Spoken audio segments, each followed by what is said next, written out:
आणि आत्ताच एक मोठी बातमी हाती येते ती म्हणजे देशभरातल्या सर्वच जिल्हा मध्यवर्ती सहकारी बँकांना 500 आणि 1000च्या जुन्या नोटा स्वीकारायला रिझर्व्ह बँकेने सक्त मनाई केलेली आहे। रिझर्व्ह बँकेने जिल्हा बँकांना आदेश दिलेले आहेत या संदर्भात आणि व्यवहार बंद ठेवण्यास सांगितलंय।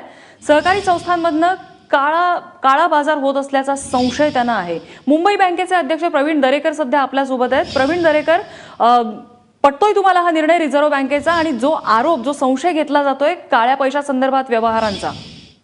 नाही, काळ्या पैशाच्या व्यवहाराचा जर त्या ठिकाणी संशय असेल तर तो संशय त्या ठिकाणी दूर करण्यासाठी कठोर कारवाई आणि यंत्रणा उभं करणं आवश्यक आहे। केवळ आपल्याला संशय म्हणून एखादी मुवमेंटच बरखास्त करणं मला वाटतं हे योग्य ठरणार नाही।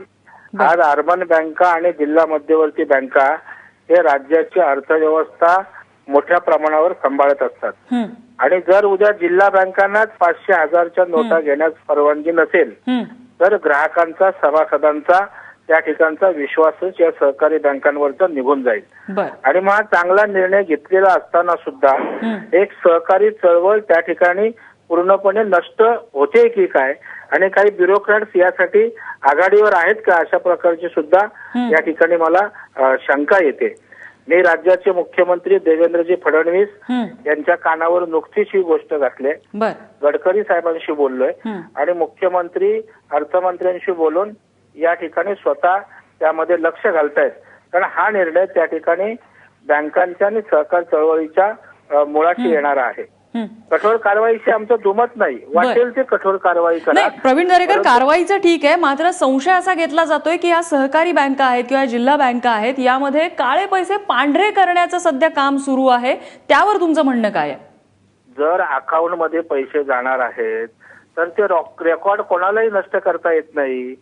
आपण जे पैसे भरले जाणार आहेत 500 किंवा 1000च्या नोटा त्या संबंधित अकाउंट मध्ये जाणार आहेत आणि त्यामुळे काळ्याचं पांढरं केलं तर रेकॉर्ड त्या ठिकाणी आपल्याकडे उपलब्ध आहे आणि उद्या जर अशा प्रकारे पण प्रवीण दरेकर, सहकारी बँकांची केवायसी नाहीये त्यामुळे त्याचा अकाउंट कुठे मिळणार, अकाउंटेबिलिटी कुठे? सांगितलं ही चुकीची माहिती आपल्याला मॅडम।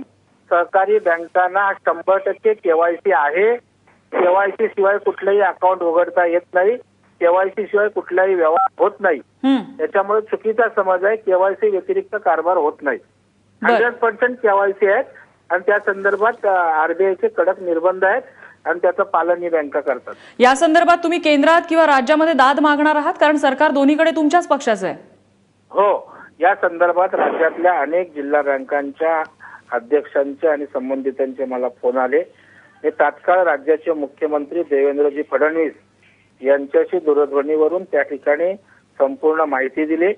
खरं म्हणजे ही परवानगी दिली होती परवा, परंतु आज अचानक ती परवानगी त्या ठिकाणी काढून घेतली आणि त्यामुळे मी मुख्यमंत्र्यांना नीट त्या ठिकाणी सांगितलंय आणि मुख्यमंत्री तात्काळ इंटरव्हेंट करतो म्हणाले। मी केंद्रात अर्थमंत्री अरुण जेटलींशी बोलून आपण यातून तोडगा काढू अशा प्रकारचं मुख्यमंत्र्यांनी मला आश्वासन दिले। नक्कीच प्रवीण दरेकर, धन्यवाद, तुम्ही एबीपी माझाकडे आपली प्रतिक्रिया नोंदवली त्याबद्दल।